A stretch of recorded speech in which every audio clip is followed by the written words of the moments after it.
अब हम लोग अपने तीसरे उत्पाद पे आते हैं, सिंचाई पंप। तो फसल की सिंचाई के लिए भैया आप क्या करते हैं? खेती करते हैं।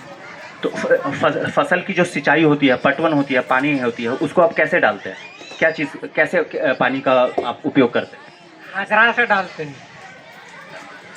अदरक क्या होता है? नहीं, पटवन जो होता है, सिंचाई करना होता है ना खेती में, धान या सब्जी उगा रहे हैं तो उसको फसल पटाना पड़ता है ना पानी को। मशीन द्वारा सिंचाई करते हैं। कौन सा मशीन चलाते हैं? अच्छा, टुल्लू पंप चलाते हैं। तो इसी तरीके का ये भी एक जो पंप है हमारे पास में, जो सौर ऊर्जा से चल सकता है, इसको भी हम आपको दिखाएंगे।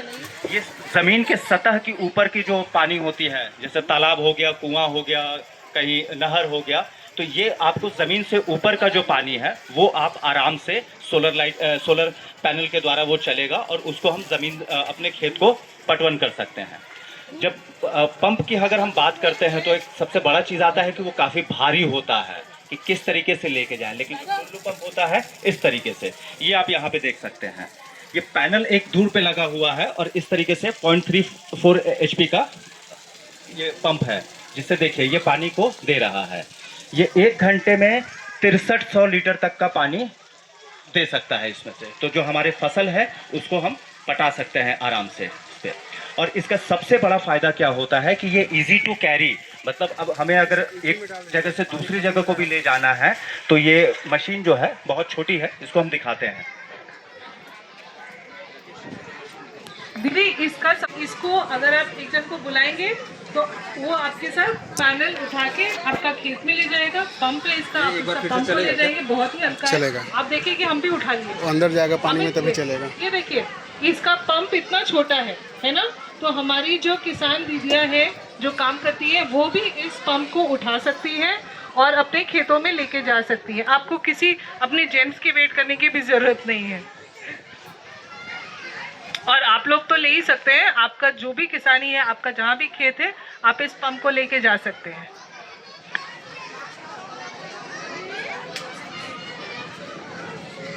तो इस तरीके से हम जो टुल्लू पंप है आपने कहा, उसी का एक ये रूप भी है जिसमें ज़मीन के ऊपर की पानी को हम इस तरीके से अपने फसल को दे सकते हैं। और सबसे बड़ा फ़ायदा वही हुआ कि इसको हम अपने एक खेत से दूसरे खेत तक आराम से ले जा सकते हैं। हमें इसके लिए कोई भारी ये 4 चक्का की या 3 चक्का की ज़रूरत नहीं पड़ेगी। पैनल को हम साइकिल पे भी बांध के उसको ले जाके रख सकते हैं और जहाँ पे हमारा खेत है वहाँ पे हम उसको पटवन कर सकते हैं। अब हम अपने अगले प्रोडक्ट सोलर रेफ्रिजरेटर के बारे में बात करेंगे। सोलर रेफ्रिजरेटर का क्या काम होता है भैया? फ्रिज का क्या काम होता है?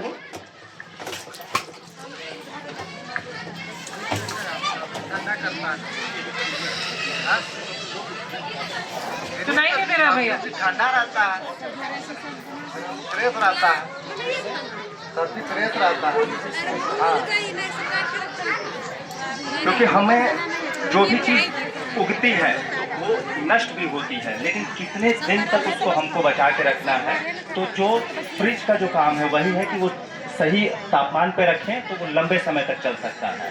तो ऐसे ही हमारे पास में सोलर रेफ्रिजरेटर भी है, जो हमारे ऐसे भाइयों के लिए भी है जो लोग डेयरी का काम करते हैं, दूध का काम करते हैं, ऐसे भाई लोग जो गर्मियों में कोल्ड ड्रिंक वगैरह का काम करते हैं, ऐसे भाई लोग जो पनीर वगैरह भी रखते हैं, ये दही वगैरह रखते हैं, तो उन चीज़ों से भी वो उसको बचा सकते हैं, ख़राब होने से वो उसको बचा सकते हैं। तो जो सोलर रेफ्रिजरेटर है इसकी क्षमता भी 100 किलो और 200 किलो की है। अब ये हमारे दुकानदारी के ऊपर हो गया कि किस तरीके की हमारी दुकानदारी है और हमें उसका कितना उपयोग करना है, कितनी चीज़ें हमको ठंडी रखनी है। 100 किलो का जो हुआ उसका मतलब ये होता है कि हम उसमें 100 किलो तक के चीज़ों को ठंडा रख सकते हैं। 200 किलो का हुआ तो वो उसका और भी थोड़ा आकार बढ़ जाएगा और वो उस तरीके से ठंडा उसको कर सकेगा।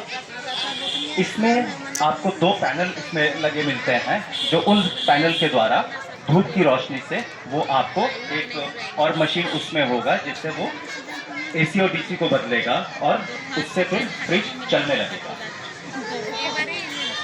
आपके यहाँ दादा बहुत बिजली जाती है ना, तो काफी दुकानदार भी हैं और वो लोग कोल्ड ड्रिंक रखते हैं, दूध खटास दही ये सब रखते हैं।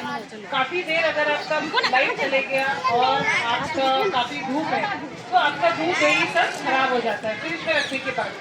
ये जो हमारा फ्रिज है ये सोलर से चलता है। धूप के गर्मी के दिन में तो आपका धूप अच्छा से आता है, इन दिनों में आप सोलर फ्रिज में अपना दूध दही रखिए और आराम से ये अगर धूप भी नहीं है तो 4 से 8 घंटे ये आराम से आपका फ्रिज चलेगा, क्योंकि इसके साथ आपको बैटरी आ रही है। अब जो अगला ये चीज़ के लिए है, जैसे अभी हमने सोलर कूलर देखा था, इस सब्जी कूलर देखा था, इस तरीके से और बड़े पैमाने पर ये उनके लिए हो गया जो किसान थोड़ा विस्तृत पैमाने पर, जो थोड़ा बड़े पैमाने पर खेती करते हैं सब्जियों की, वो एक solar cold storage easy cold उसके द्वारा अपनी सब्जियों को सही ढंग से रख सकते हैं। तो जैसे आप ये जो चित्र अगर देख रहे हैं तो इसमें ये जो है ये एक कूलर हो गया। जो कमरा है हमारा जहाँ पे हम सब्जियाँ अपनी रखते हैं उसमें इसको हम लगा सकते हैं और बाहर जैसे कूलर का होता है कि हमने पानी डाला और उससे वो हमारा जो कमरा है वो ठंडा होता रहता है, तो इसमें भी हम बाहर से पानी के मतलब डालेंगे और इस तरीके से ये चलेगा और उसकी जो नमी है उसको वो बरकरार करके रखेगा। तो ये हमारी सब्जियां जो हैं वो सही ढंग से रह सकती हैं। तो ये उन किसान भाइयों के लिए है जो बड़े पैमाने पर इसका उपयोग करते हैं। अगर आप सोलर कोल्ड स्टोरेज के बारे में जानते होंगे, सोलर कोल्ड स्टोरेज का न्यूनतम दाम होता है 15 लाख, ठीक है। लेकिन ये जो हम कोल्ड रूम लेके आए हैं सोलर पे ही चलता है। इसमें क्या है, आप अपना कोई भी रूम हो उसको आप सोलर कोल्ड रूम में तब्दील कर सकते हैं। इसका आपको दाम 2,50,000 के अंदर आपका ये कोल्ड रूम बन जाएगा, ठीक है। तो आप दाम देख रहे हैं, काफ़ी इसमें फर्क पड़ता है और जो आपको सोलर कोल्ड रूम में होगा वही इस ग्राहक को भी आपको वही